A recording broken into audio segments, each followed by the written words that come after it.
C M candidate ಎಷ್ಟು mark ಕೊಡ್ತೀರಾ D K ಅವ್ರಿಗೆ, ಡಿ ಕೆ ಶಿವಕುಮಾರ್ ಅವ್ರಿಗೆ, ಅವರ ಕೆಪಬಿಲಿಟಿ? ಅಲ್ಲ, ಒಬ್ಬೊಬ್ರದ್ದು ಒಂಥರ. ಈಗ ನಾನಿದ್ದಾಗ ಇನ್ನೊಬ್ರು ಇರೋಲ್ಲ.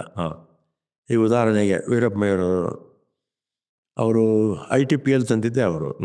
ಇವತ್ತಿಷ್ಟು ಬ್ಯಾಂಗ್ಳೂರಲ್ಲಿ ಲಕ್ಷಗಟ್ಟಲೆ ಜನ IT-BTನಲ್ಲಿ ಕೆಲಸ ಮಾಡ್ತಾ ಇದ್ದಾರೆ ಅಂದರೆ ಅವರು industry, small scale industries minister ಆಗಿದ್ದಾಗ ಎಲೆಕ್ಟ್ರಾನಿಕ್ ಸಿಟಿ ತಂದಿದ್ದು, CM ಆಗಿದ್ದಾಗ ITPL ಫೌಂಡೇಶನ್ ಹಾಕಿದ್ದು. ಓಕೆ. ಆಮೇಲೆ CET ತಂದಿದ್ದಾರು ವೀರಪ್ಪಯ್ಯವರು. ಎಷ್ಟು ಲಕ್ಷ ಜನ ಇಂಜಿನಿಯರ್ಗಳು, ಡಾಕ್ಟರ್ಗಳಾದರು, ಹಣ ಇಲ್ಲದೆ ಅಲ್ವಾ, ದುಡ್ಡಿಲ್ಲದೆ.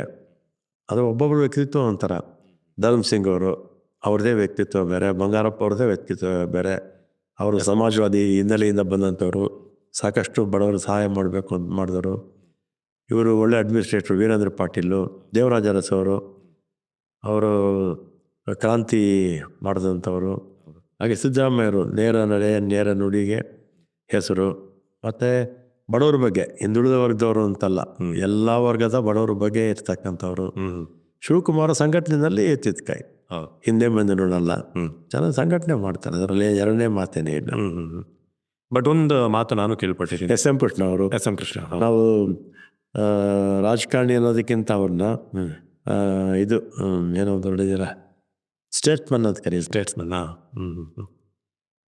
ಈ ಖರ್ಗೆ ಅವರು, ಅವ್ರದ್ದೇ ಒಂಥರ ವ್ಯಕ್ತಿತ್ವ. ಥರ ಒಬ್ಬೊಬ್ರದ್ದು ಒಂಥರ. ನಾವು ಒಬ್ರಿಗೊಬ್ರು ಕಂಪೇರ್ ಮಾಡೋಕ್ಕಾಗಲ್ಲ. ಬಟ್ ನಿಮ್ಮಲ್ಲಿ ಒಂದು ಇದಿತ್ತು, KPCC ಅಧ್ಯಕ್ಷರಾದವರು ಮುಂದಿನ ಮುಖ್ಯಮಂತ್ರಿ ಅನ್ನೋ ರೀತಿಯಾಗಿ. ಬಟ್ ಇತ್ತೀಚೆಗೆ ಅದನ್ನು ಬ್ರೇಕ್ ಮಾಡ್ಕೊಂಡು ಬರ್ತಾ ಇದ್ದೀರಾ? ಈಗೇನು ಭಾಳ ವರ್ಷ ಆಗೋಯ್ತು. ಭಾಳ ವರ್ಷ ಆಯ್ತು. ಎಸ್ ಎಂ ಕೃಷ್ಣ ಅವ್ರದ್ದೇ ಕೊನೆ ಅನಿಸುತ್ತೆ. ಎಸ್ ಎಂ ಕೃಷ್ಣ ಅವ್ರಿಗಿಂತ ಮುಂಚೆ ಧರ್ಮ್ ಸಿಂಗ್ ಇದ್ದರು. ಧರ್ಮ್ ಸಿಂಗ್ ಆದಮೇಲೆ ಎಸ್ ಎಂ ಕೃಷ್ಣ ಅವ್ರು ಬಂದರು. ಈಗ ಪರಮೇಶ್ವರ್ ಇದ್ದರು, ಸಿದ್ದರಾಮಯ್ಯವರಾದರು. ಮೊನ್ನೆ ಶಿವಕುಮಾರ್ ಇದ್ದರು, ಮತ್ತು ಸಿದ್ದರಾಮಯ್ಯವರಾದರು. ಓಕೆ. ಸೊ ನಾನು ಈ ನಿಮ್ಮ ಖಾತೆಗಳ ಬಗ್ಗೆ ಕೂಡ ನಾನು ಮಾತನಾಡ್ತಾ ಇದ್ದೆ. ಮುಜರಾಯಿ ಕೂಡ ನಿಮಗೆ ಬರುತ್ತೆ. ನಾನು ಸಾಮಾನ್ಯ ವ್ಯಕ್ತಿಯಾಗಿ ಪ್ರಶ್ನೆ ಕೇಳ್ತೀನಿ ನಿಮಗೆ. ನಾನೇ ಯಾರೋ ಒಬ್ಬ ಸಾಮಾನ್ಯ ಮನುಷ್ಯ ಆಗಿ ನಮ್ಮ ಜಮೀನಲ್ಲೇ ಒಂದು ಇದು ಸಿಕ್ಬಿಡುತ್ತೆ. ಬಟ್ ತುಂಬ ಜನಕ್ಕೊಂದು ಆಸೆ ಇರುತ್ತೆ, ನಿಧಿ ಸಿಕ್ಕಿದ್ರೆ ನಾವೇನಾದರೂ ಮಾರ್ಕೊಂಡ್ಬಿಡ್ಬೋದಾ, ಏನೋ ಕೊಡ್ಬೋದಾ ಅಂತ. ಯಾಕಿದು ಅಲೋಡ್ ಇಲ್ಲ ಅಂತ ತುಂಬ ಜನ ನಾನೇ ಒಂದು ಪೋಸ್ಟ್ ಹಾಕ್ತಾ ಕೇಳ್ತಾ ಇದ್ರು. ಇತ್ತೀಚೆಗೆ ಒಂದು ಲಕ್ಕುಂಡಿಲ ಆದಂಥ ಕೇಸ್ ಸಂಬಂಧಪಟ್ಟ, ಅವ್ರು ಮಾರಬಾರ್ದಾಗಿತ್ತು, ಅವರೇ ಇಟ್ಕೊಂಡು ಏನೋ ಅಂದರೆ ಕೊಡಬಾರ್ದಿತ್ತು ಸರ್ಕಾರಕ್ಕೆ ಅಂತ. ಬಟ್ ಆ್ಯಕ್ಚುಲಿ ಏನು ಅಂತ ಲೀಗಲಿ ಏನಿದೆ, ಯಾವ ಥರ ಏನು ಪ್ರೊಸೀಜರ್ ಅದು? ಅಲ್ಲ, ಸರ್ಕಾರದ ಅದು ಕಾನೂನಲ್ಲೇ ಇದೆ. ಈ ಥರ ಯಾವ್ದಾದ್ರು ನಿಧಿ ಸಿಕ್ಕಿದ್ರೆ ಸರ್ಕಾರ ಕೊಡಬೇಕು ಅಂತಲೇ ಇದೆ. ಇನ್ ಕೇಸ್ ಏನೋ ಸ್ವಲ್ಪ ಅವ್ರು ಯೂಸ್ ಮಾಡ್ಕೊಂಡ್ರಪ್ಪ, ಅದು ದೊಡ್ಡ ಮಾಡಕ್ಕೆ ಹೋಗ್ಬಾರ್ದು. ಯಾಕಂದ್ರೆ ತುಂಬ ಜನ ಕಾಮನ್ ಪೀಪಲ್ಗೆ ಅದೊಂದು ಪ್ರಶ್ನೆ ಇದೆ. ಹತ್ರ ಮುಜರಾಯಿ ಇಲಾಖೆಯಲ್ಲಿ ಏನು ನಿಮ್ಮ ಕನಸಿದೆ ಸರ್? ಭವಿಷ್ಯಕ್ಕೆ ಏನು ಮಾಡಬೇಕು ಅಂತಿದ್ದೀರಿ? ಏನು ಮುಜರಾಯಿ ಇಲಾಖೆ ಅಂದರೆ ಒಂದು ಸಣ್ಣ ಇಲಾಖೆ, ಮೋಸ್ಟ್ ನೆಗ್ಲೆಕ್ಟೆಡ್ ಅಂತ ಹೇಳ್ಬೋದು. ಹೌದು. ಆಮೇಲೆ ನಾನೇನು ಮುಜರಾಯಿ ಇಲಾಖೆ ಅಂತ ಕೇಳಲಿಲ್ಲ. ಯಾರೋ ಬೇರೆಯವ್ರಿಗೆ ಕೊಟ್ಟಿದ್ದನ್ನ ತಿರುಗಿ ತೆಗೆದು ನನಗೆ ಕೊಟ್ಟರು. ಆಮೇಲೆ ಸ್ವಲ್ಪ ಸ್ಟಡಿ ಮಾಡಿದೆ. ನಾನು ಭಾಳ ಫಸ್ಟು ಸ್ಟಡಿ ಮಾಡಿದ್ದೇನೆಂದರೆ ಅರ್ಚಕರು. ಅದರಲ್ಲಿ 35,000 ಚಿಲ್ಲರೆ ದೇವಸ್ಥಾನಗಳಲ್ಲಿ 400 ಟೆಂಪಲ್ಸ್ ಬಿಟ್ಟರೆ A ಗ್ರೇಡ್, B ಗ್ರೇಡ್, ಉಳಿದಿದ್ದೆಲ್ಲ ಕೂಡ C ಗ್ರೇಡ್ ಟೆಂಪಲ್ಸು. ಓಕೆ. ಅರ್ಚಕರಿಗೆ ವರ್ಷಾಶನ ಅಂತ ಕೊಡ್ತಾರೆ, ಅಥವಾ ತಸ್ತಿಕ್ ಅಂತ ಕೊಡ್ತಾರೆ. ಅದೇನು ಪೂಜೆ ಮಾಡೋಕ್ಕೆ. ಅದು ಬಿಟ್ಟರೆ ಅವ್ರಿಗೇನೇ ಸಪೋರ್ಟ್ ಇಲ್ಲ. ಅದಕ್ಕೆ ನಾನು ಅವ್ರಿಗೆ ಒಂದಷ್ಟು ಕಾರ್ಯಕ್ರಮಗಳು ಕೊಟ್ಟೆ. ಅವ್ರ ಮಕ್ಕಳು ಓದೋದಕ್ಕೆ ಸ್ಕಾಲರ್ಶಿಪ್ಪು, ಅವರು ಸತ್ತರೆ ಒಂದು 2 ಲಕ್ಷ ರೂಪಾಯಿ ಅಷ್ಟು ಹಣ ಕೊಡುವಂಥದ್ದು. ಮತ್ತು ಅವ್ರಿಗೆ ವಯಸ್ಸಾದ್ಮೇಲೆ ಏನಾಗುತ್ತೆ, ಪೂಜೆ ಮಾಡೋಕ್ಕಾಗೋದಿಲ್ಲ. ಅವ್ರನ್ನ ವಾರಸ್ದಾರ ನೇಮಕ ಮಾಡೋಕ್ಕೂ ಆಗ್ತಿರಲ್ಲ. ಅವರು ಚೆನ್ನಾಗಿ ಬದುಕಿದ್ದಾಗಲೇ ಸ್ವಲ್ಪ ನನ್ನ ಕೈಯಲ್ಲಿ ಆಗಲ್ಲ, ಆರೋಗ್ಯ ಸರಿ ಇಲ್ಲ ಅಂತ ಅವ್ರ ವಾರಸ್ದಾರನ ಅವ್ರು ಆಯ್ಕೆ ಮಾಡ್ಕೋಬೋದು. ಅದೊಂದು ಮಾಡಿಕೊಟ್ಟೆ. ಆಮೇಲೆ ಕಾಶಿ ಯಾತ್ರೆಗೆ ಯಾರ್ಯಾರಿಗೋ ನಾವು ಕಳಿಸ್ತೀವಿ ಪಬ್ಲಿಕ್ಗೆ, ಅದಕ್ಕೆ ಅರ್ಚಕರಿಗೆ 1,200 ಜನಕ್ಕೆ ಹೋಗೋ ರೀತಿ ಉಚಿತವಾಗಿ ಕಾಶಿ ಯಾತ್ರೆ, ಬೇರೆ ಬೇರೆ ಯಾತ್ರೆಗಳು ನಮ್ಮ ಇಲಾಖೆಯಲ್ಲಿ ನಡೆಯುತ್ತೆ. ಮತ್ತು ಅದೇ ರೀತಿ ಇನ್ನೊಂದು 1,200 ಜನ ಅವ್ರ ಫ್ಯಾಮಿಲಿಯವ್ರು ಹೋಗೋದಕ್ಕೆ ಒಂದಷ್ಟು ರಿಫಾರ್ಮ್ಸ್ ತಂದು ಒಂದಷ್ಟು ತಿದ್ದುಪಡಿ ತಂದೆ. ಆ ತಿದ್ದುಪಡಿ ತಂದ ಉದ್ದೇಶ ಏನಂದರೆ, ಅರ್ಚಕರಿಗೆ ಭಾಳಷ್ಟು ಜನ ಗ್ರಾಮಾಂತರ ಪ್ರದೇಶದಲ್ಲಿ ಆರ್ಥಿಕವಾಗಿ ಹಿಂದುಳಿದಿದ್ದಾರೆ. ಅವರ ಸ್ಕಾಲರ್ಶಿಪ್ಪಿಗೆ ಕೊಡ್ತಾ ಇದ್ದೀವಿ, ಜೊತೆಗೆ ಮನೆ ಕಟ್ಟೋದಕ್ಕೆ ಒಂದಷ್ಟು ಸಹಾಯ ಮಾಡೋಣ. ವರ್ಷಕ್ಕೆ 1,000 ಜನಕ್ಕೆ ಆಮೇಲೆ ಸಿಗರೇಟ್ ಟೆಂಪಲ್ಸ್ಗೆ ಸ್ವಲ್ಪ ಆದ್ಯತೆ ಕೊಟ್ಟು ವರ್ಷಕ್ಕೆ 1,000-2,000 ಟೆಂಪಲ್ಸ್ಗೆ ಆದ್ಯತೆ ಕೊಡಬೇಕು. ಮತ್ತು ಅರ್ಚಕರಿಗೆ ಇನ್ಶೂರೆನ್ಸ್ ಮಾಡ್ಸೋಣ, ಒಂದು 5 ಲಕ್ಷನ 10 ಲಕ್ಷನ ಅಂತ. ಅದು ಪ್ರೀಮಿಯರ್ ದುಡ್ಡೆಲ್ಲ ಬೇಕಲ್ಲ, ಅದಕ್ಕೆಲ್ಲ ನಾನು ತಿದ್ದುಪಡಿ ತಂದೆ, ಸ್ವಲ್ಪ ಜಾಸ್ತಿ ಹಣ ಬರುತ್ತೆ ಅಂತ. ಅದ್ಯಾಕೋ BJP ಅವರು ವಿರೋಧ ಮಾಡಿದ್ರು, ಅಸೆಂಬ್ಲಿಯಲ್ಲಿ ಪಾಸ್ ಮಾಡಿದ್ರು, ಕೌನ್ಸಿಲಲ್ಲಿ ವಿರೋಧ ಮಾಡಿದ್ರು, ಗವರ್ನರ್ ಅವ್ರು ಯಾಕೋ ಕಳಿಸ್ಲೇ ಇಲ್ಲ. ಕೊಟ್ಟಿದ್ರೆ ಒಂದಷ್ಟು 30-35 ಸಾವಿರ ಅರ್ಚಕರಿಗೆ ಒಂದಷ್ಟು ಇನ್ನೂ ಹೆಚ್ಚಿನ ಸಹಾಯ ಮಾಡ್ಬೋದಿತ್ತು ನಾವು. ಆಮೇಲೆ ನಾನು ಬಂದಮೇಲೆ ಜಾಸ್ತಿ ಜನ ಬರ್ತಾರಲ್ಲ, ಈಗ ಹುಲಿಗಮ್ಮ 60-70 ಲಕ್ಷ ಜನ ಓಡಾಡ್ತಾರೆ, ಫೆಸಿಲಿಟೀಸ್ ಏನೇನೂ ಇಲ್ಲ. ಈಗ ಒಂದು 70-80 ಕೋಟಿ ರೂಪಾಯಿ ಕೆಲಸಗಳು ತೊಗೊಂಡಿದ್ದೀವಿ. ಆಮೇಲೆ ರೇಣುಕಾ ಯಲ್ಲಮ್ಮ 1 ಕೋಟಿ ಜನ ಬರ್ತಾರೆ ಪ್ರತಿ ವರ್ಷ, ಅಲ್ಲೂ ಏನೇನು ಅನುಕೂಲಗಳಿರಲಿಲ್ಲ. ಒಂದು 215 ಕೋಟಿಲಿ ಟೂರಿಸಮ್ ಇಲಾಖೆದು ಸೇರಿಸ್ಕೊಂಡು ಕೆಲಸಗಳು ಸ್ಟಾರ್ಟ್ ಮಾಡ್ತಾಯಿದ್ದೀವಿ.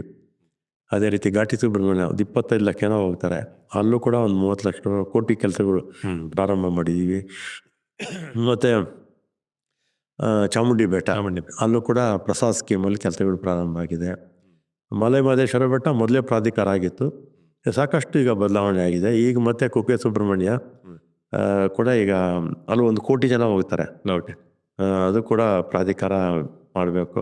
ಕೊಲ್ಲೂರು ಮೂಕಾಂಬಿಕೆನೂ ಪ್ರಾಧಿಕಾರ ಮಾಡ್ತೀವಿ. ಅಂದರೆ ಜನ ಜಾಸ್ತಿ ಎಲ್ಲಿ ಬರ್ತಾರೆ ಅಂಥ ಕಡೆ ಫೆಸಿಲಿಟೀಸು ಕೊಡಬೇಕು ನಾವು. ಕ್ಯೂ ಕಾಂಪ್ಲೆಕ್ಸ್ ಇರ್ಬೋದು, ದಾಸೋಹ ಭವನ ಇರ್ಬೋದು, ಮತ್ತು ಇದು ವಸತಿ ಗೃಹಗಳು, ಇರ್ತಕ್ಕಂಥ ವಸತಿಗಳನ್ನ ಇನ್ನೂ ಸ್ವಲ್ಪ ಅಪ್ಗ್ರೇಡ್ ಮಾಡುವಂಥದ್ದು, ಇದೆಲ್ಲ ಸ್ವಲ್ಪ ಎಲ್ಲ ಆದ್ಯತೆ ಕೊಟ್ಟಿದ್ದೀನಿ. ಓಕೆ ಸರ್, ಇನ್ನು ಕ್ಯಾಬಿನೆಟ್ ಏನಾದರೂ ರೀಶಫಲ್ ಆಗುತ್ತಾ, ಆ ಥರದ ಯೋಚನೆ ಆಗ್ತಿದೆ? ಆಗ್ಬೋದು. ಓಕೆ, 2 ವರ್ಷ ಆದಮೇಲೆ ಆಗುತ್ತೆ ಅಂದ್ಕೊಂಡಿದ್ವಿ. ಇನ್ನೊಂದು ಈ ಸಲ ಬಡ್ಜೆಟ್ ಆದಮೇಲೆ ಆಗ್ಬೋದು. ಇಲ್ಲ ಓಕೆ, ಹೊಸದಾಗಿ ಯಾರು ನೀವು ನೋಡಿದ ಹಾಗೆ ತುಂಬ ಕ್ವಾಲಿಫೈಡ್ ಇರುವಂಥ? ಭಾಳ ಜನ ಇದ್ದಾರೆ. ಓಕೆ, ಸೀನಿಯರ್ಸೇ ಇದ್ದಾರೆ ಪಾಪ, ಸೀನಿಯರ್ಸ್ ಇದ್ದಾರೆ. 4-5-6 ಸಲ ಗೆದ್ದವರೆಲ್ಲ ಇದ್ದಾರೆ. ಹೌದು. ಸೊ ನಿಮ್ಮ ಇಷ್ಟು ವರ್ಷಗಳ ಕೆರಿಯರಲ್ಲಿ ನೀವು ನೋಡಿದಂಥ ದಿ ಬೆಸ್ಟ್ CM ಯಾರು ಸರ್? ಒಬ್ಬೊಬ್ರದ್ದು ಒಂಥರ ಅಂತ ಹೇಳಿದಲ್ಲ, ಬಟ್ ಬೈಲೂರೇ ಒಂದು ಫೀಲ್ಡಲ್ಲಿ ಒಬ್ಬರನ್ನ ನೀವು ಪಿಕ್ ಮಾಡೋದಾದ್ರೆ? ಇಲ್ಲ, ಹೇಳಲ್ಲ. ಓಕೆ, ಒಬ್ಬೊಬ್ರದ್ದು ಒಂಥರ ಕ್ಯಾರೆಕ್ಟರ್. ಟಾಪ್ 5 ಅಂತ ಆದ್ರೆ ಟಾಪ್ 5 ಜನ ಆದ್ರೂ? 5 ಜನ. ಅದು 5 ಜನ ಯಾರು ಅಂತ? 5 ಜನ ಡಿಪ್ಲೊಮ್ಯಾಟಿಕ್ ಆಗಿದ್ದೀರಾ ಅಂತ ನಂಗೆ ಅನ್ಸುತ್ತೆ. ಎಲ್ಲ ಒಬ್ಬೊಬ್ರು ಕ್ಯಾರೆಕ್ಟರ್ ಒಂಥರ. ಈಗ ಅಡ್ಮಿನಿಸ್ಟ್ರೇಷನಲ್ಲಿ SM ಕೃಷ್ಣ ಅವರು, ಡಿಸಿಪ್ಲಿನಲ್ಲಿ ಅವರು, ಇವರು ಸಿದ್ದರಾಮಯ್ಯನವರು ಬಡವ್ರ ಪರ ಕಾರ್ಯಕ್ರಮ ಕೊಡೋದ್ರಲ್ಲಿ, ಆರ್ಥಿಕವಾಗಿ ಹಿಂದುಳಿದಿರೋರಿಗೆ ಆದ್ಯತೆ ಕೊಡಬೇಕು ಅಂತ ಇವ್ರದ್ದು. ಮೊಯ್ಲಿಯವ್ರದ್ದು ಹೇಳಿದಲ್ಲ, ಇವತ್ತು ನಿರುದ್ಯೋಗ ನಿವಾರಣೆಗೆ IT-BT ತರದೇ ಇದ್ದರೆ ಇಷ್ಟು ಬೆಂಗಳೂರು ಇಷ್ಟು ಗ್ರಾಹಕವಾಗಿ ಬೆಳೀತು. ಆಮೇಲೆ CET ತರದೇ ಇದ್ದರೆ ಎಷ್ಟು ಬಡವ್ರ ಮಕ್ಕಳು ಮೆಡಿಕಲ್ಲು ಇಂಜಿನಿಯರಿಂಗ್ ಹೋಗಿ ಆಗ್ತಿತ್ತ? ಓಕೆ ಅಲ್ವಾ? ಧರ್ಮ್ ಸಿಂಗ್ ಅವರು ಇದ್ದಿದ್ದೆ ಶಾರ್ಟ್ ಪೀರಿಯಡು. ಆ ಪೀರಿಯಡಲ್ಲೂ ಕೂಡ ಅವರು ಕಾವೇರಿ ನೀರು, ಕುಡಿಯೋ ನೀರು ತರೋದು, PWDನಲ್ಲಿ ಸಾಕಷ್ಟು ಕೆಲಸ ಮಾಡಿ. ಒಬ್ಬೊಬ್ರದ್ದು ಥರ ಕ್ಯಾರೆಕ್ಟ್ರು. ಈಗ ನಾನು ನೆಕ್ಸ್ಟ್ ಪ್ರಶ್ನೆ ಕೇಳೋದು, ನೀವು ಆದಾಗ ನೋಡೋಣ ಅಂತ ಹೇಳಬಾರ್ದು. ನಾಳೆನೇ ನೀವು CM ಆದ್ರಿ, ಫಸ್ಟ್ 3 ಕೆಲಸ ನೀವು ಮಾಡೋದು ಏನು ಸರ್? ಹಾಗಲ್ಲ, ಇಲ್ಲ ಅದಕ್ಕೆ ನಾನು ಹೇಳಿ ಆದರೆ ನಿಮ್ಮೊಂದು ವಿಷನ್ ಇರುತ್ತೆ, ಇಂಥದ್ದೊಂದು ನನ್ನ ಕಡೆಯಿಂದ ಸುಮ್ಮನೆ ಹಾಕ್ಬಿಡಿ, ಕನಸ್ಕೊಳ್ಳೋದು ಯಾಕೆ? ಆಗಲ್ಲ ಅಂತ ಗೊತ್ತಿದೆಯಲ್ಲ, ಅದರಿಂದ ಕನಸ್ಕೊಳ್ಳೋಕ್ಕೆ ಹೋಗಲ್ಲ. ಸಿದ್ದರಾಮಯ್ಯನವರೇ ಹೇಳಿದ್ರು ಒಂದು 3 ಸಲಹೆ ನಿಮ್ಮ ಕಡೆಯಿಂದ ಅಂತಂದರೆ ಅವಾಗೇನು ಇಲ್ಲ ಯಾರು? ಓಕೆ, GBA ವಿಚಾರಕ್ಕೆ ಬರೋದಾದ್ರೆ ಸರ್, GBA ಬಂದ ಮೇಲೆ ಏನು ಬದಲಾವಣೆ ಬೆಂಗಳೂರಲ್ಲಿ ನಾವು ನೋಡ್ಬೋದು ಅಂತ? BBMPಯಿಂದ GBA ನನಗೆ 3 ಆಗಿದ್ರೆ ಸಾಕಾಗಿತ್ತು ಅನ್ಸಿತ್ತು. ಹೌದಾ? 5 ಮಾಡಿದ್ದು ಬೇಕಾಗಿರಲಿಲ್ಲ, ಅಷ್ಟು ಬೇಡ ಅಂತು. ಆದರೆ ಎಲ್ಲರೂ 5 ಇರಲಿ ಅಂದರೆ ನಾನು 3 ಪ್ರಪೋಸ್ ಮಾಡಿದ್ದು. 3 ಮಾಡಿ ಇನ್ನೂ ಬೆಂಗಳೂರು ಸುತ್ತಲೂ ಈಗ 800 ಸ್ಕ್ವೇರ್ ಕಿಲೋಮೀಟ್ರ್ ಇದೆ, ಇನ್ನೊಂದು 200-300 ಸ್ಕ್ವೇರ್ ಕಿಲೋಮೀಟ್ರು ಸೇರಿಸಿ 3 ಮಾಡಬೇಕಾಗಿತ್ತು ಅಂತ ನನ್ನ ಅಭಿಪ್ರಾಯ. ಓಕೆ, 3 ಮಾಡಿದರೆ ಇನ್ನೂ ಸ್ವಲ್ಪ ಇದಾಗಿರೋದು, ಸಾಕಾಗಿತ್ತು. ಬಟ್ ಇದನ್ನು CM ಅವ್ರ ಮುಂದೆ ಪ್ರಸ್ತಾಪ ಮಾಡಿದ್ರೆ, DK ಅವ್ರ ಮುಂದೆ ಅಲ್ಲ, ನಾವು ಡಿಸ್ಕಷನ್ಸ್ ಎಲ್ಲ ಹೇಳಿದ್ವಿ. ಫೈನಲಾಗಿ ಒಂದು ಒಪಿನಿಯನ್ ಬರಲೇಬೇಕಲ್ಲ. ಓಕೆ, ಈಗ ಮಗಳ ವಿಚಾರವಾಗಿ ಲಾಸ್ಟ್ ಟೈಮ್ ಈ ಥರ ಆಯಿತು, ನೆಕ್ಸ್ಟ್ ಆಗಿದ್ದಾಯಿತು. ಈಗ ಮತ್ತೇನಾದರೂ ಅದರಿಂದ ನೆಕ್ಸ್ಟ್ ಎಲೆಕ್ಷನ್ಗೆ ಯಾವ ರೀತಿ ಪ್ರಿಪೇರ್ ಆಗ್ತಾ ಇದ್ದೀರಾ? ಜನ ಏನಿದೆ, ಮೊನ್ನೆ ಪಾರ್ಲಿಮೆಂಟಲ್ಲಿ ಮಗಳು ನಿಂತಾಗ ಅಲ್ಲಿ ಲೀಡ್ ಬಂತು ಜನಗಾರ. ಓಕೆ, ಸೊ ಮುಂದಿನ ಚುನಾವಣೆಗೆ ನಿಮ್ಮ ಇದು ಹೇಗೆ? ಅಂದರೆ ನೀವೇನು ತುಂಬ ತಯಾರಿ ಮಾಡ್ಕೊಳ್ಬೇಕಾಗಿಲ್ಲ. ನೆಕ್ಸ್ಟ್ ಎಷ್ಟುವರೆಗೆ ರಾಮಲಿಂಗಾರೆಡ್ಡಿ ಅವರು ಸಕ್ರಿಯ ರಾಜಕಾರಣದಲ್ಲಿ ಇರ್ತಾರೆ? ಸಕ್ರಿಯಾಗೇ ಇದ್ದೀನಿ, ಸದಾ ಸಕ್ರಿಯ. ಅಲ್ಲ, ಚುನಾವಣಾ ರಾಜಕೀಯದಲ್ಲಿ ಎಷ್ಟು ವರ್ಷ ಇರ್ತಾರೆ ರಾಮಲಿಂಗಾರೆಡ್ಡಿ ಅವರು? ಹೇಳೋಕ್ಕಾಗಲ್ಲ. ಹಾಂ. ಈ ಎಲೆಕ್ಷನ್ ಮುಗಿ ಎಷ್ಟಾದ ನನಗೆ 75 ಆಗುತ್ತೆ. 75 ಈಗ 73 ಅಲ್ಲ ಸರ್? 32ಕ್ಕೆ ಫಸ್ಟ್ ಎಲೆಕ್ಷನ್ ನಿಂತಿದ್ದು. ಹಾಂ. ಎರಡನೇ ಎಲೆಕ್ಷನ್ಗೆ ಗೆದ್ದೆ. ಹಾಂ. ಈಗ 75. 75. ಕಾಂಗ್ರೆಸ್ಸಲ್ಲಿ ಏನಾದರೂ ಇದೆಯಾ 75 ಲಿಮಿಟ್ ಅಂತ? ಬೀಜ ಏನೂ ಇಲ್ಲ, ಆಸಕ್ತಿ ಇದ್ರೆ ನಿಂತ್ಕೋಬೋದು, ಇಲ್ಲಾಂದ್ರೆ ಬೇಡ ಬೇಡ ಅಂತ. ಓಕೆ. ಸೊ ಎಲೆಕ್ಷನ್ ಈ ಬ್ಯುಸಿ ಎಲ್ಲ ಅನಿಸಿದೆಯಾ ಸರ್ ನಿಮಗೆ ಯಾವತ್ತಾದರೂ ಸಾಕು ಅಂತ?